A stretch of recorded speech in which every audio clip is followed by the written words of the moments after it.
Sridevi matching centre LB Nagar. చూడండి friends, చాలా బాగున్నాయి ఈ శారీస్. అయితే ప్లెయిన్ శారీ, స్టోన్ వర్క్ వచ్చింది, సిల్వర్ లేస్ కూడా వచ్చిందండి. కట్ వర్క్ లో డిఫరెంట్ గా కాంబినేషన్, డిఫరెంట్ కాంబినేషన్ లో లుక్ చాలా వచ్చేటట్టు dark colour blouses, light colour saris వచ్చినాయి.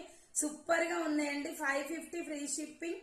కట్ వర్క్ లో వస్తుంది, హైలైట్ ఉంటుంది. నేను వేర్ చేసిన శారీకి అయితే ఈ బ్లౌజ్ వచ్చింది. ఓకేనా, ఇది వచ్చేసి లైట్ లెమన్ ఎల్లో, దీనికి కాఫీ కలర్ లాగా, బెల్లం కలర్ లాగా సేమ్ కలర్ కనిపిస్తుందండి. చాలా బాగుంది కలర్ కాంబినేషన్. ఇది వచ్చేసి పిస్తా గ్రీన్ కి ఆకుపచ్చ కలర్ వచ్చిందండి. సూపర్ గా ఉంది. బ్లౌజ్ కూడా వర్క్ వచ్చి హైలైట్ లుక్ ఉంది. బేబీ పింక్ కి డార్క్ వైలెట్ పింక్ టైప్ ఉందండి. మెజంతా పింక్ హైలైట్ ఉంది ఈ కలర్ కాంబినేషన్ కూడా. ఓకేనా, లైట్ స్కై బ్లూ కి చూడండి ఎంత బాగున్నాయి కదా. ఎవరికి నచ్చిన స్క్రీన్ షాట్ చేసి వాట్సాప్ పెట్టండి. Bye friends, thank you for watching. Bye.